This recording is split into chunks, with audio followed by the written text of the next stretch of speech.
오늘 이 새벽에 하나님께서 주시는 하나님 말씀은 시편 143편 1절에서 12절까지 말씀 제가 봉독해 올리도록 합니다. 여호와여, 내 기도를 들으시며 내 간구에 귀를 기울이시고 주의 진실과 의로 내게 응답하소서. 주의 종에게 심판을 행하지 마소서. 주의 눈앞에는 의로운 인생이 하나도 없나이다. 원수가 내 영혼을 핍박하며 내 생명을 땅에 엎어서 나로 죽은 지 오랜 자같이 나를 암흑 속에 두었나이다. 그러므로 내 심령이 속에서 상하며 내 마음이 내 속에서 참담하니이다. 내가 옛날을 기억하고 주의 모든 행하신 것을 읊조리며 주의 손이 행하는 일을 생각하고 주를 향하여 손을 펴고 내 영혼이 마른 땅같이 주를 사모하나이다. 여호와여, 속히 내게 응답하소서. 내 영이 피곤하니이다. 주의 얼굴을 내게서 숨기지 마소서. 내가 무덤에 내려가는 자 같을까 두려워하나이다. 아침에 나로 하여금 주의 인자한 말씀을 듣게 하소서. 내가 주를 의뢰함이니이다. 내가 다닐 길을 알게 하소서. 내가 내 영혼을 주께 드림이니이다. 여호와여, 나를 내 원수들에게서 건지소서. 내가 주께 피하여 숨었나이다. 주는 나의 하나님이시니 나를 가르쳐 주의 뜻을 행하게 하소서. 주의 영은 선하시니 나를 공평한 땅에 인도하소서. 여호와여, 주의 이름을 위하여 나를 살리시고 주의 의로 내 영혼을 환난에서 끌어내소서. 주의 인자심으로 나의 원수들을 끊으시고 내 영혼을 괴롭게 하는 자를 다 멸하소서. 나는 주의 종이니이다. 아멘. 좋은 아침입니다. 우리는 계속해서 다윗의 시를 공부하고 있습니다. 특히 시편을 읽다 보면 그 내용이 전부 비슷한 것 같다는 생각을 많이 하게 됩니다. 이것은 사실 지금 우리도 마찬가지인 것이고요, 우리가 새벽마다 드리는 기도를 글로 기록해서 본다면 어떨 것 같습니까? 아마 기도 내용이나 기도 문장이 거의 동일할 것입니다. 물론 그날 닥친 문제가 한두 개씩 추가되든지 바뀔 수는 있고요. 그렇지만 조금만 큰 그림으로 보면 다윗의 기도나 시편 다른 저자들의 기도와 크게 다르지 않을 것입니다. 이것은 무엇을 말하는 것이겠습니까? 인생에게 닥치는 문제들이 근본적으로 보면 다 같다는 것 아니겠습니까? 그래서 시편의 기도가 곧 내 기도가 되는 것이고요. 여러분, 어떻게 기도할지를 모르겠습니까? 시편을 많이 읽고 매일 읊조릴 수 있기를 축복합니다. 오늘 본시 또한 하나님 앞에 마음을 쏟아놓는 다윗의 탄원시 또는 탄원의 기도입니다. 2절 3절입니다. 주의 종에게 심판을 행하지 마소서. 주의 눈앞에는 의로운 인생이 하나도 없나이다. 원수가 내 영혼을 핍박하며 내 생명을 땅에 엎어서 나로 죽은 지 오랜 자같이 나를 암흑 속에 두었나이다. 지금까지 다윗의 시에 나오는 원수는 주로 누구였습니까? 그를 죽이려고 했던 사울 왕이나 그의 왕위를 찬탈하려고 했던 압살롬, 아니면은 이스라엘의 대적들인 주변국들이었습니다. 그런데 오늘 원수는 조금 차원이 다른 것 같다는 생각이 듭니다. 왜냐하면 주의 종에게 심판을 행하지 마소서라는 표현을 통해 말이지, 여러분, 하나님의 심판 주로 누구에게 또는 무엇 때문에 임합니까? 죄 아닙니까? 맞습니다.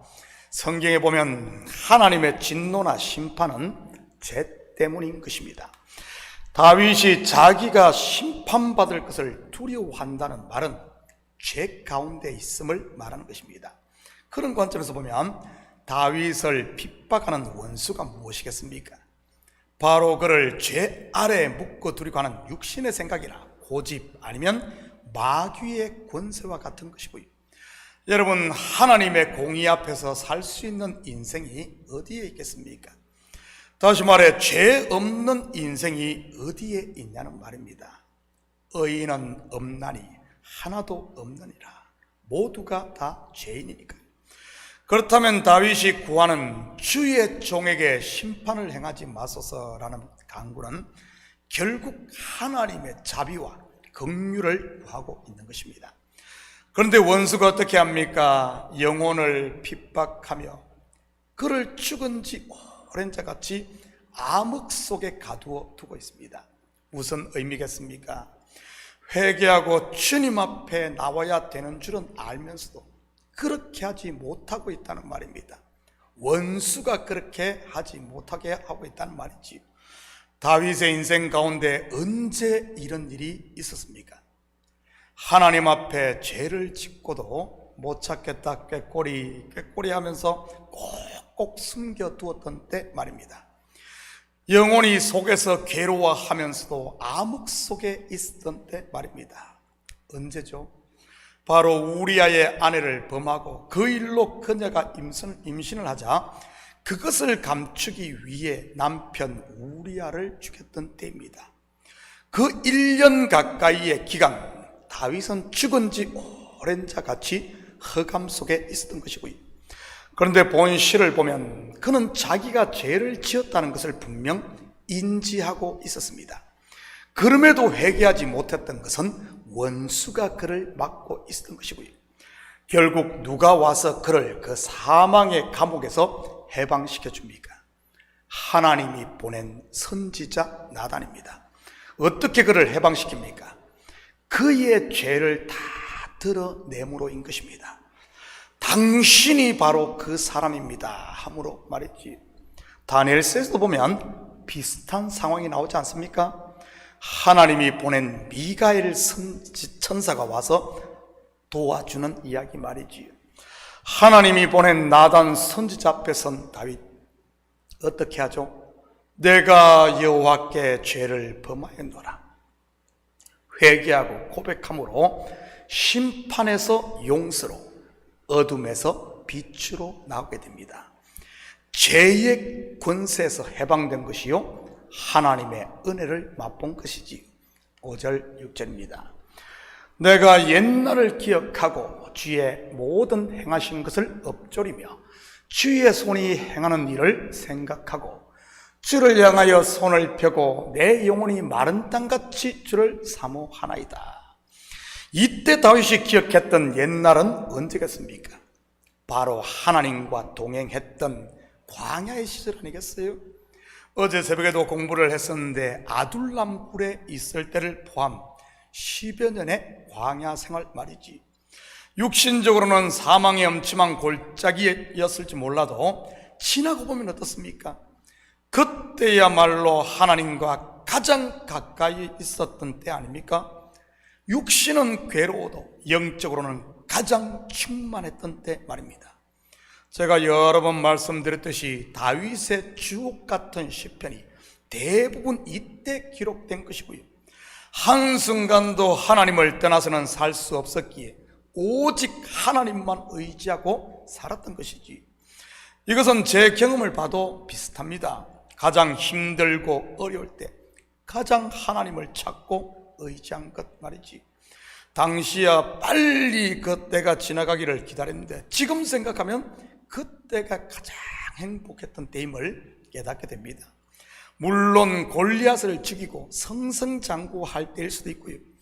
그런데 그런 소위 인생 최고의 날은 어떻습니까?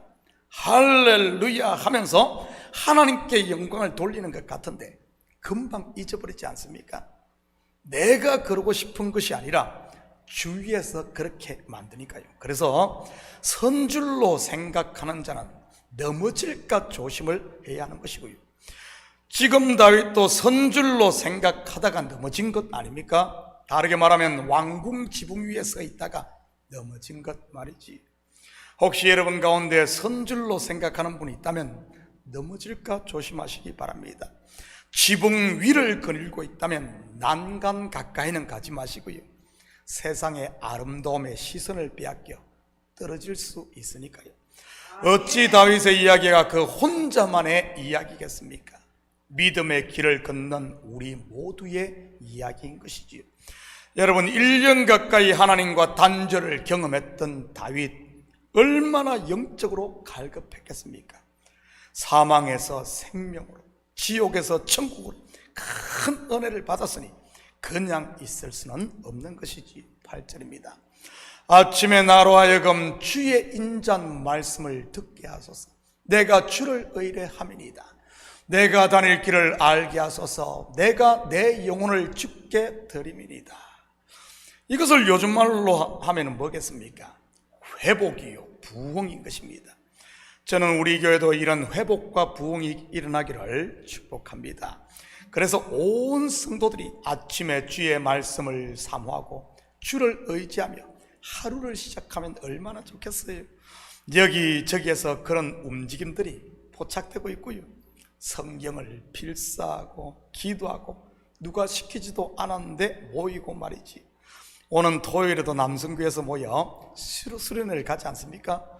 저는 우리 식구들이 모이는 곳에 서로의 격려와 사랑 그리고 말씀이 나눠지기를 축복합니다. 내 영혼을 주께 드리나이다. 무슨 말입니까? 헌신의 결단 아닙니까? 이런 결단도 모일 때마다 우리가 있어야 하는 것이지. 10절입니다. 주는 나의 하나님이시니 나를 가르쳐 주의 뜻을 행하게 하소서. 주의 영은 선하시니 나를 공평한 땅에 인도하소서. 목회를 하다 보면 두 종류의 성도들이 있는 것을 보게 됩니다. 계속 성장하는 사람과 그렇지 않고 정체된 사람 말이지. 그 차이가 무엇인 줄 아십니까? 바로 위치 또는 자세입니다. 선생의 위치에 있는가 아니면 제자의 위치에 있는가 말이지. 다르게 말하면 배움의 자세인가 아니면 가르치려는 자세인가. 여러분, 우리는 선생이 아닌 제자로 부름받았음을 잊지 마시기 바랍니다. 왜냐하면 우리의 선생은 오직 한 분, 예수 그리스도니까요. 물론 그분이 보내신 성령님도 우리의 스승이시고요. 그런데 성부와 성자 그리고 성령은 결국 한 분 아닙니까? 나를 가르쳐 주의 뜻을 행하게 하소서. 나는 제자입니다.